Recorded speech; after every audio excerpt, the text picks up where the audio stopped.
서개구 시작합니다. 이제 본격적으로 이제 오늘 원래 얘기하려고 했던 서비스 부분에서 애플이 어떤 성장을 보일지를 한번 살펴보도록 하겠습니다. 서비스 부분 같은 경우에는 제가 이건 세 번째 스트래티지라고 적었는데요. 첫 번째는 하드웨어의 다이버시티. 네. 다이버시티가 두렵지 않다. 어태칭이 있기 때문에. 두 번째는 조금 도둑질한 것 같은 느낌. 근데 원래 큰 기업들 그런 거 한다. 남의 비즈니스 모델 뺏는다.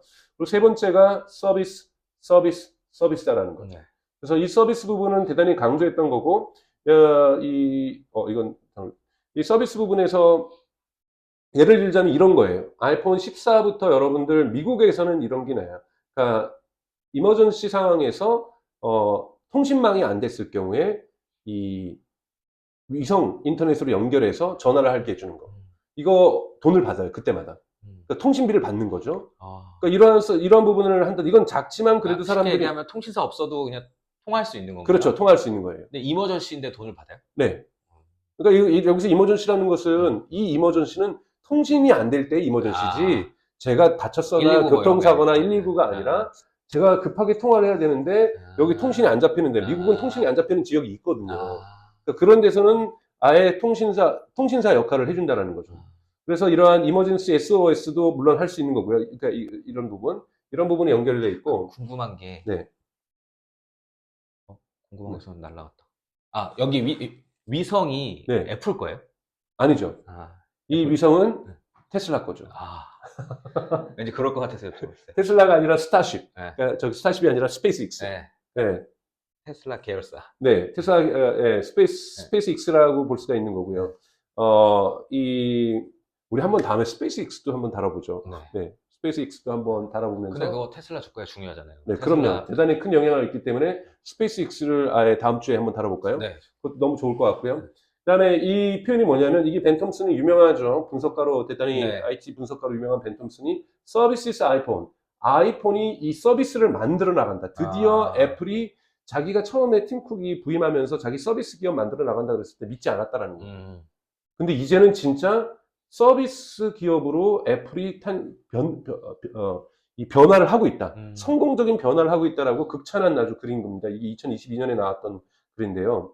그래서 점점 가격은 높아지고 거기에 서비스들은 더욱더 다양해지고 점점 많은 디바이스가 나오는 거를 이게 이제 벤 톰슨이 얘기했던 거예요.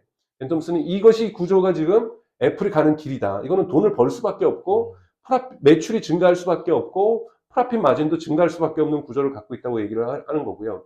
그래서 그건 뭐냐면 여러분 서비스가 증가한다는 건 뭐냐면 흔히 말해서 객단가가 좋아진다는 거잖아요. ARPU가 좋아지는 거죠. 네. ARPU 요즘 대단히 경영에서는 중요한 지표죠. KPI죠. 네. ARPU가 그러니까 고객을 늘리는 것이 아니라 늘리는 것도 중요하지만 있는 고객에서 훨씬 더 많은 돈을 뽑아낸다.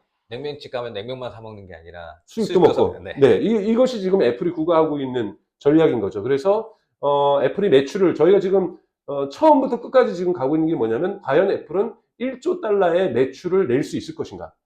지금 4천억 달러 정도의 매출인데 즉 2.5배죠 거의 2.3배 2.2배에서 2.3배의 매출을 증가시킬 것인가. 지금도 막대한 매출인데 지금도 월마트나 아마존을 제외한다라면 최고의 매출을 내고 있는 기업이 월마트하고 아마존은 거래량이니까 사실은 그것이 전체 회사의 순매출이라고 볼 수가 없는 상황에서 사실은 순매출 대비 가장 큰 기업이라고 볼 수 있는 기업이 매출의 몸집수를 2배를 늘리는데 이 부분은 뭐냐면 결국은 객단가를 높이는 부분이 핵심이다. 이게 폰을 늘리는 거 한계가 있으니까 폰을 사고 계속 더 쓰게 만든다. 그렇죠. 폰을 우선 1차적으로 하는 것은 아이폰을 판매하고 거기다가 어태칭을 시켜서 하드웨어의 다이버시티를 갖고 오면서 하드웨어 판매도 늘려나가고 그리고 하드웨어에도 계속해서 헬스 부분들을 강조하면서 이후에 서비스로 진화할 수 있는 것들을 심어놓고 그리고 별도로 또 서비스의 레이어들을 계속해서 강화시키는 것 이러면서 ARPU를 높여나가는 것이 애플의 핵심 전략이라고 지금 다 요약한 거예요. 지금 애플의 전략을. 이런 것이라고 볼 수가 있는 겁니다. 그래서 예를 들면 애플 뮤직이라든지 물론 애플 뮤직이 폭발적으로 지금 예를 들면 유튜브 뮤직처럼 전 세계를 석권하고 있는 건 아니에요. 하지만 북미에서는 어느 정도의 부분적인 걸 갖고 있고 애플 TV 플러스 같은 경우에서도 지금 자리를 잡아가고 있고 특히 애플 TV 플러스가 언제 잘 되냐면 스포츠 중계가 잘 되는데요. 여러분 보셔야 될 것이 제가 오늘 그 장표를 안 갖고 왔는데 2024년하고 2025년에 미국의 웬만한 스포츠 중계권의 라이센스 계약이 다 끝납니다. 아, 그때 대대적인 교체기예요. 아. 이때 아마 엄청 돈 들어가겠네요. 네, 여기에 2024년하고 2025년에 주기가 큰 사이클이 끝나요. 네. 이 사이클이 끝날 때 누가 들어가려면 아마존 지금 이미 들어갔죠. 애플도 들어갔죠. 애플은 지금 축구 경기 중계하잖아요. 그래서 여기에 메타도 들어가려고 하죠. 심지어는 지금 넷플릭스도 여기에 들어가려고 해요. 그러니까 여기에서 지금까지 갖고 있었던 HBN, ESPN이라든지 전통적인 브로드캐스팅들이나 케이블 TV들이 갖고 있었던 스포츠 중계권을 빅테크들이 사들일 겁니다. 돈이 워낙 많으니까. 이렇게 되면서 애플 TV 플러스 같은 경우에는 최소한 미국에서는 스포츠 중계 부분으로서 매출을 만들어낼 가능성이 높다라는 것. 사람들이 애플 TV나 유튜브로도 케이블 방송 볼 수 있거든요. 네. 미국에서는요. 유튜브로도 케이블 방송을 신청할 수 있어요. 네. 애플로도 신청할 수 있고, 이런 걸 요즘 좋아하는 건 뭐냐면, 케이블 방송 같은 경우에는 이사 갈 때마다, 지금 여담으로 3,000% 좀 잠깐 빠졌습니다. 이사 갈 때는, 중요한 것 같은 게, 중요한 네. 말씀이신 것 같은 게, 저 솔직히 이게 감이 잘 안 와요.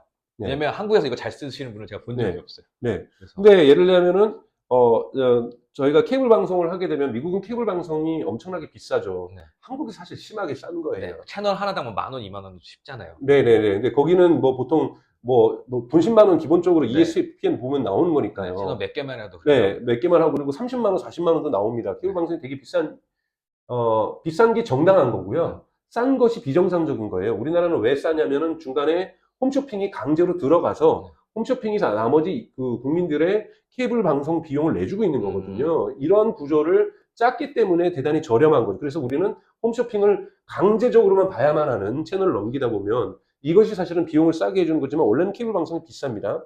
근데 케이블 방송은 이사 갈 때마다 케이블 방송 업체에다가 나 이사 갔다고 주소 바꿨다고 다 신고를 해야 돼요. 근데 애플이라든지 유튜브나 이런 것은 이사 갔다고 얘기할 필요 없어요. 그냥 인터넷에 연결돼가지고 아이디로만 연결되면은 네. 내 아이디로 보던 케이블 방송을 볼 수가 있어요.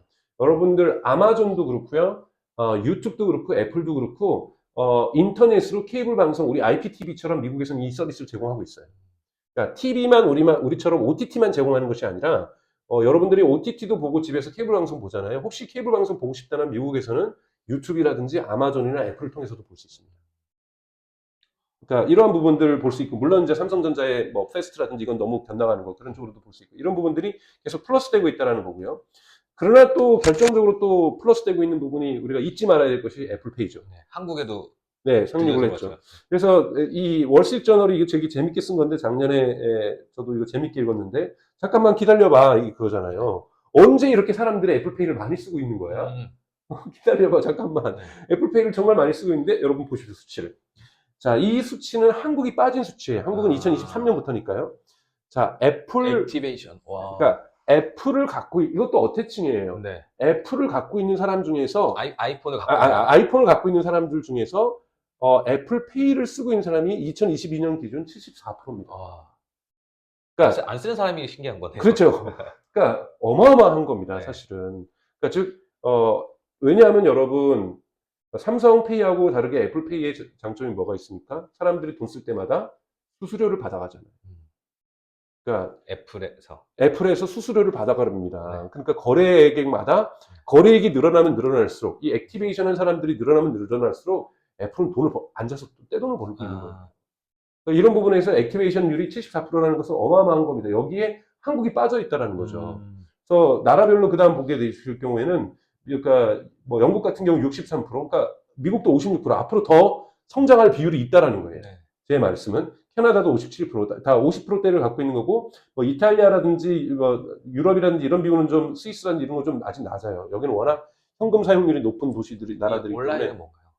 이 오프라인에서 쓸 수 있는 거고 온라인에서도 애플 이거를 웹사이트가? 애플페이를 쓴 사람들의 비율인 거죠. 네. 그러니까 저기 이커머스 할 때, 네. 아마존에서 물건 살 때, 뭐 살 때 애플페이를 쓴 사람의 비율인 거예요. 그러니까 이런 비율들이 지금 나와 있다는 거고, 시장의 성장 여력이 더 있다는 걸 제가 좀 말씀을 좀 드리는 거고요. 그리고 여러분, 미국에서만 시작을 했죠. 작년에 시작했던 것이, 뭐죠? 나중에는 구글겠지. 그러니까, buy now, pay later. 네. BNPA, 뭐, BNPL. 요 시장, 이 시장도 네. 일종의 신용카드 시장이잖아요. 그러니까 우리나라는 워낙 신용카드가 전 국민이 갖고 있고 아이들 같은 경우는 엄카 갖고 있고 이러다 보니까 여러분들 이것이 대단하지 않을지 모르겠지만 전 세계적으로 지금 대단히 성장하고 있는 시장이 Buy Now, Pay Later 시장이거든요. 네. 그러니까 이 시장에 애플도 작년에 뛰어들기 시작했다는 것도 여기에도 신용 거래가 이루어지기 때문에 애플은 수수료를 받게 된다는 거죠. 이 부분도 애플이 이 핀테크 영역으로 애플이 진출하고 있다는 걸 말씀을 드리는 거고, 또 애플이 올해 초에 했던 게 뭡니까? 바로 골드만삭스하고 해가지고, 물론 골드만삭스가 최근에 이쪽에서 자기네 철회하겠다고 얘기를 했는데, 네. 철수하겠다고 얘기를 했는데, 4.1%의 이자율을 주는 계좌를 열었죠. 네.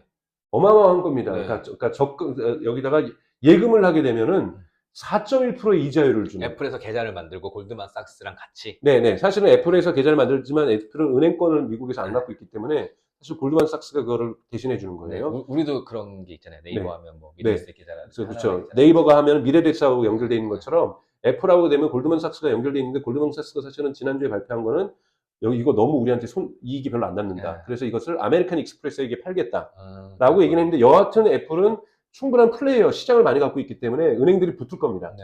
그래서 우선은 지금 골드만삭스하고 붙어서 했는데 연율 4.1%. 여기 놀라운 수치가 뭡니까? 이거 시작하자마자 first 4days에 4일 만에 10억 달러의 예금이 유치가 됐어요. 사람들이 워낙 이자율이 높으니까 은행 대신에 애플에다 갖다가 돈을 갖다 저축을 하는 거죠. 네. 그러니까 이런 식으로 애플이 핀테크에서도 매출을 내고 있다는 것도 되게 놀라운 일인 거죠. 그러니까 제가 서비스 부분이 계속해서 증가한다는 거고요. 또 하나가 있어요. 사람들, 한국 분들이 모르는 거. 애플 맵비를 모르세요. 그렇죠. 한국에서 쓸 일이 거의 없죠. 쓸 일도 없고 열어보면 되게 후져요. 네. 애플 맵이 북미하고 영국에서는 되게 좋아졌어요. 그래서 지금 일부에서는 IT 전문 기자들 이런 분석에 따르면 구글 맵보다 좋다 그래요. 그래서 미국 여행 갈 때는 애플 맵키라고 얘기를 하고 있거든요. 그래서 버전 10버전 되면서 finally worth using이라고 얘기를 하고 있잖아요. 드디어 쓸만해졌다라는 거고 대단히 많은 돈을 투자하고 있습니다. 근데 여러분, 맵은 뭡니까? 여러분, 광고 시장이에요. 그러니까 이 맵에서 맵도 하나의 매출 레비뉴 시장이라고 볼 수 있거든요. 광고들이 많이 이루어지기 때문에요. 그렇기 때문에 애플 맵의 최소한 미국 여행 가실 때 한번 애플 맵을 한번 써보십시오. 그러면 얼마나 애플 맵이 구글 맵 수준을 근접하고 있는지, 또는 어떤 부분에서는 능가하고 있는지를 알 수가 있다는 거죠. 이것 또한 서비스 시장이죠. 그리고 이것이 차차 지금은 한국 쪽은 아직 그런 소식은 없지만 유럽 시장으로 확대할 전망을 가지고 있어요. 영국은 이미 들어갔고요. 왜냐하면 맵을 만든다는 것은 특히 이 애플이 자동차, 애플카하고도 이건 연관이 돼 있어요. 맵을 갖고 있어야 결국은 카 가지고 카 시장을 갈 수가 있거든요. 그러니까 자율주행이라든지 이런 부분에서. 그래서 대단히 공을 많이 들이고 있고, HD, 하이 퀄러티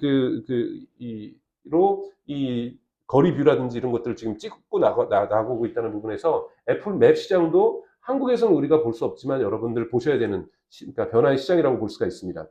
그래서 이렇게 좀 정리를 해보면 어떻게 1 트릴리언으로 갈 것이냐라고 한다면, 지금 있는 하드웨어로 정도만 간다라면 이 정도밖에 안 될 거예요. 지금 있는 서비스로 가면은 이 정도 성장률을 보일 수 있습니다. 여기에 뱅킹이 지금 붙고 있죠. 뭐 서치도 당연히 붙고 있습니다. 서치 부분 뒷부분에 좀 얘기를 할게요. 여러분, 이거는 구글 서치를 기본으로 쓰면서 떼돈을 벌고 있거든요. 그러니까 아이폰의 판매율이 늘어나고, 그 다음에 이제 피트니스나 헬스나 이쪽으로도 계속해서 매출이 늘어날 거라는 거예요. 그러니까 이렇게 또 자동차까지 가게 되면은 훨씬 더 늘어날 수 있고요. 이건 뭔가요? B2B ID.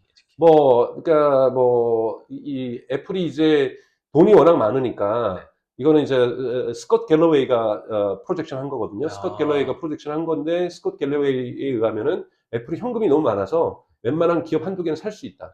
그래서 아마 세일즈포스를 살 가능성이 높다. 그래서 만약에 세일즈포스까지 살 경우에는 1조 달러 매출은 금방 갈 거다. 그러니까 뭐 이런 식의 어떠한 부분을 얘기를 하고 있는 거고요. 그래서 이렇게 계속해서 1조 달러를 충분히 갈 수 있는 근거들을 제시해주고 있습니다.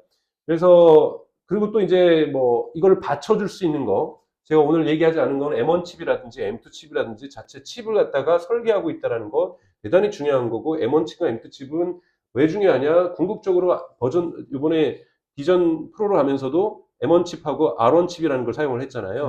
그러니까 이러한 부분에서 자체 칩이 있기 때문에 새로운 하드웨어의 다이버시티를 갈 수 있다는 것, 이런 부분에서 하드웨어의 다양성을 만들어줌에 있어서 대단히 중요한 기초 체력을 마련해 준다는 부분에서 칩 시장을 볼 필요가 있다는 거고, 애플카를 정말 갈 수 있을지는 저희가 오늘 말고 다음에 한번 기회 되면 애플카 시장을 한번 얘기를 해보죠. 정수님 말씀에 의하면 차가 없어도 1,000억 달러 간다. 네, 저는 차가 없어도 갈 수 있다고 네. 봐요. 차까지보다는 오히려 애플카는 애플 하드웨어보다는 소프트웨어로 먼저 갈 수 있겠다는 걸 이번에 전 비전 프로를 보면서 느꼈거든요.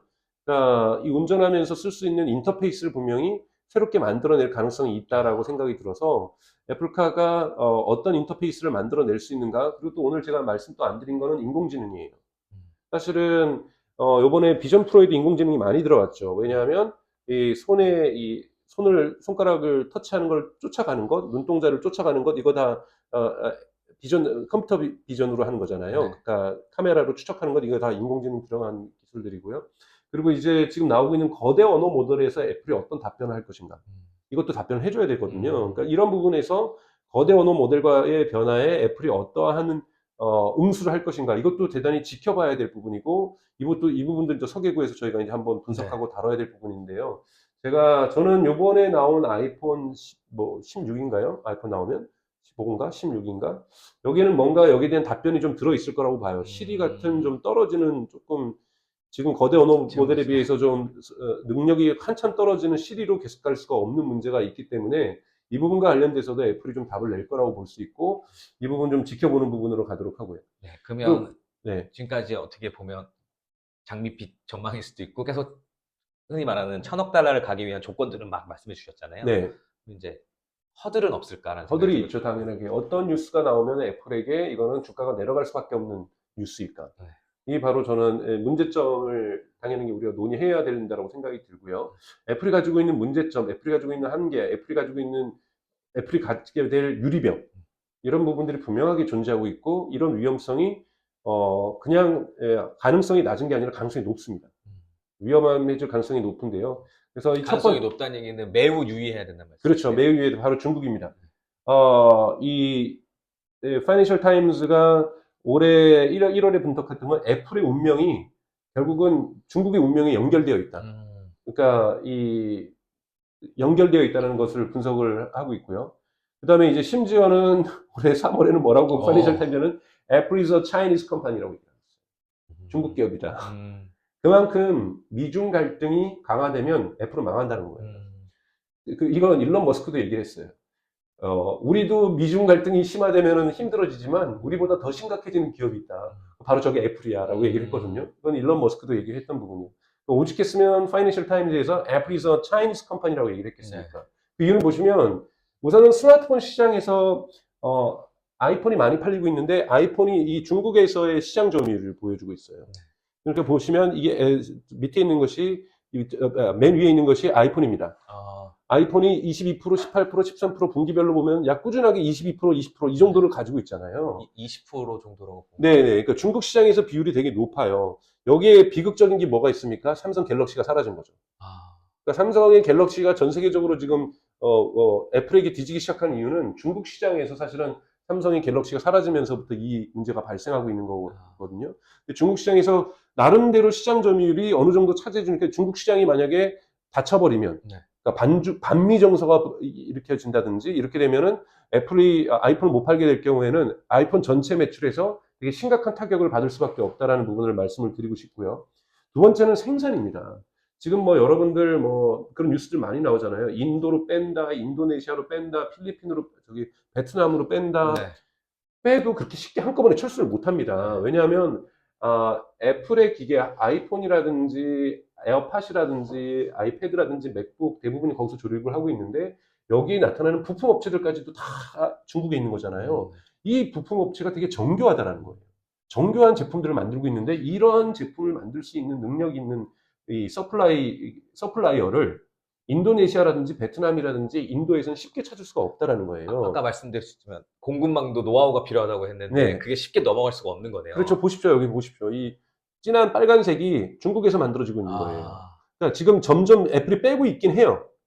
거의 미미하네요. 예, 그러니까 요 정도 차이라는 거예요. 아이폰의 대부분은 절대 다수는 여전히 90% 가까이는 중국에서 만들어지고 있다라는 심지어 거예요. 이건 프리딕션이네요. 2024. 네. 그래서 지금 현재 기준으로 해서 평균으로 보면은 95%예요.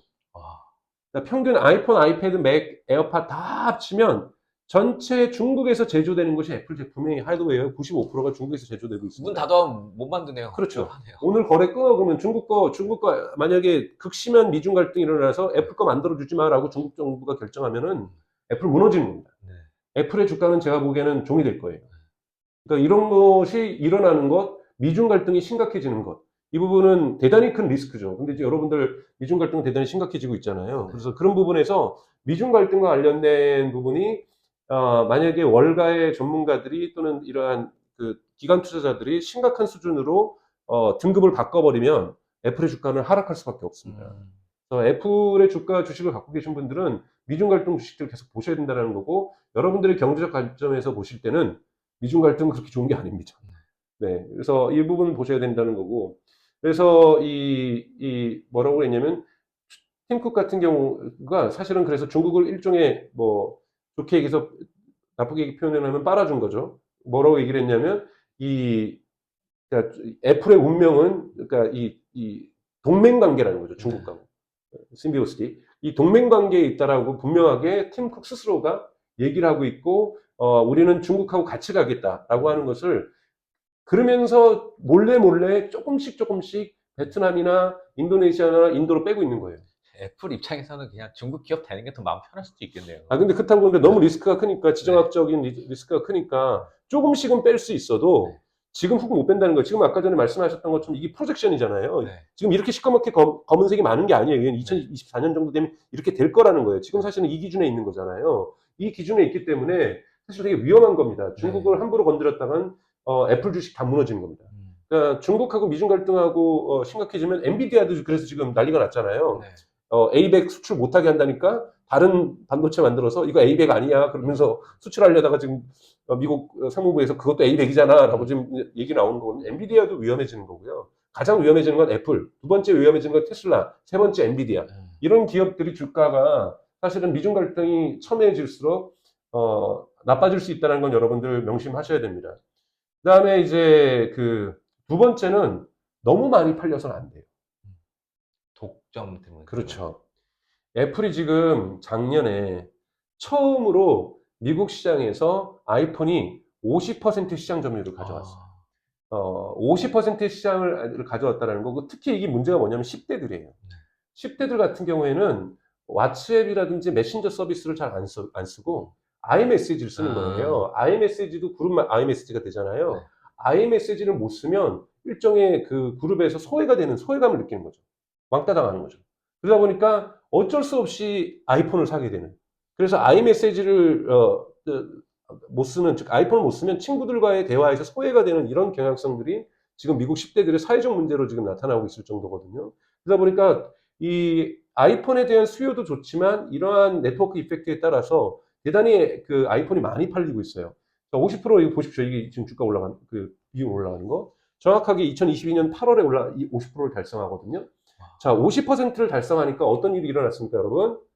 미국의 DOJ, 미국의 법무부에서 바로 독과점 엔티트러스트 조사에 들어온 거예요.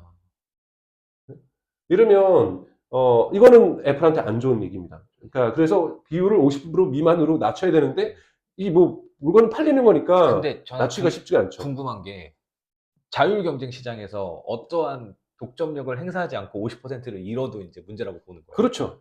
우리나라도 SK도 아무리 국가가 통신만 배정하고 있지만 사람들이 SK를 쓰건 KT를 쓰건 LG 플러스 쓰건 자율적인 건데 SK 너무 많이 몰리니까 강제로 비율 낮춰야 되는 거잖아요. 더 이상 고객 안 받아야 되는 거잖아요. 그러니까 이러한 부분이 지금 발생한다는 거고, 이 두 번째 문제는 뭐냐면 이 안티트러스트에서 지금 가장 문제 삼고 있는 것은 구글의 검색을 애플 아이폰의 기본 앱으로 하고 설정하고 있는 것. 요번에도 여러분들 그런 뉴스 보셨잖아요. 삼성이 구글을 기본 검색 앱에서 대신에 빼고 마이크로소프트 빙 되는 걸 율까도 고민했었다. 이러니까 구글이 난리가 났었잖아요. 지금 구글 입장에서도 이건 곤란한 거지만 애플 입장에서도 곤란한 거예요. 왜냐하면 구글이 기본 우리가 사파리에서 기본 검색이 구글이잖아요. 근데 이 부분이 지금 아이폰에서도 기본 검색이 구글인 거거든요. 근데 그렇게 되면 50% 시장 점유율을 갖고 있으면 기본 검색을 구글하는 걸 미국의 DOJ, 그러니까 미국 법무부는 하지 말라라는 거예요. 하지 말라 그러면 매출이 어느 정도 줄어들냐면 애플이 2017년에 $30억 구글로부터 받습니다. 그리고 2018년에 검색 광고에 대해서 수익share를 받는 거죠. 검색 광고가 아니라 써주는 것만으로 검색을 애플 거, 넣어주는 구글 것만으로? 거를 아. 기본 검색으로 써주는 것만으로도 매년 지금 구글이 90억 달러를 주고 있는 거예요. 2018년에. 그리고 이것이 얼마로 올라갔냐면은 150억 달러로 올라갔고, 그리고 이것이 200억 달러로도 올라가고 있는 거예요. 그러면 200억 달러의 매출이 2022년에 디스 이어가 2022년입니다. 이글 2022년 거는 2022년에 200억 달러를 앉아서 번 거예요. 네. 그냥 우리가 검색 엔진만 아이폰에다가 넣어주고. 검색 엔진만 넣어주는 거죠. 그럼 200억 달러가 날아간다는 거 우리나라 돈으로 몇 조? 20조인가요? 아이폰의 기본 검색 앱, 그러니까 검색으로 구글을 써줄 경우에 2022년에 애플이 받았을 돈으로 예측되는 돈이 200억 달러예요. 네. 우리나라 돈으로 25조에 가까운 거잖아요. 25조에 대한 매출을 시장 점유율이 50%가 넘어서기 때문에 이거를 네. 놔줘야 되는 거예요. 네. 그럼 애플 입장에서는 45%를 유지하는 게 훨씬 더 나은 이득인 거죠. 네. 그러니까 1% 팔겠다고 25조가 빨리 그러니까 빠지는 25조가 빠져버리면 안 되는 네. 거거든요. 그런데 이것이 애플이 스스로 컨트롤하기 되게 어려운 문제라는 거예요. 그래서 여러분 만약에 DOJ에서 확실하게 이 결정을 내리면 구글을 기본 앱으로 쓰는 것을 금지한다. 애플은 왜 시장 점유율이 50%가 넘어섰거든요 이미. 그러니까 이렇게 이 소식이 나오면 주가가 크게 하락할 겁니다. 그래서 왜냐하면 서비스 부분에서 제가 아까 검색 부분 뒷부분에 말씀드린다고 그랬는데 바로 이 부분이거든요. 근데 이러면 구글도 안 좋은 거 아니에요? 구글도 안 좋죠. 네. 구글 주식 빠질 거고 애플 주식 빠질 겁니다. 그래서 이 부분이 아직 결정나지 않았습니다. 근데 앤티트러스트 조사는 지금 들어가 있는 상태거든요. 왜? 아이폰의 시장 점유율이 너무 높아서. 왜? 보여드리는 것처럼 미국에서 50% 이상의 시장 점유율을 2022년 8월에 달성하게 됩니다. 그래서 이 부분을 시장 점유율을 낮추는 것이 애플에겐 되게 큰 과제예요. 그래서 애플이 여러분들 시장 점유율이 미국에서 50% 미만으로 떨어졌다고 하면 이건 희소식이지 나쁜 소식이 아니에요. 네. 이 부분은 잘 보실 필요가 있는 거고 애플이 갖고 있는 아주 큰 리스크는 아니지만 그래도 결코 무시할 수 없는 리스크라는 거죠. 가장 큰 리스크는 차이나 리스크고요. 두 번째가 이 애플 아이폰의 시장 점유율이 미국에서 너무 높은 것. 이 부분이 리스크라는 부분을 기억하시면 될 것 같습니다. 이 정도가 문제점인 겁니다. 네. 그러면 종합적으로 봤을 때 그 촘촘하게 쌓여있는 하드웨어 전략, 거기에 붙어있는 서비스 전략을 네. 따지면 충분히 1000억 달러의 규모가 나올 거고, 그렇게 따지면은 4조 달러 기업으로 갈 수 있는데, 네. 그 사이에 체크해 봐야 될 거는 중국이다. 네.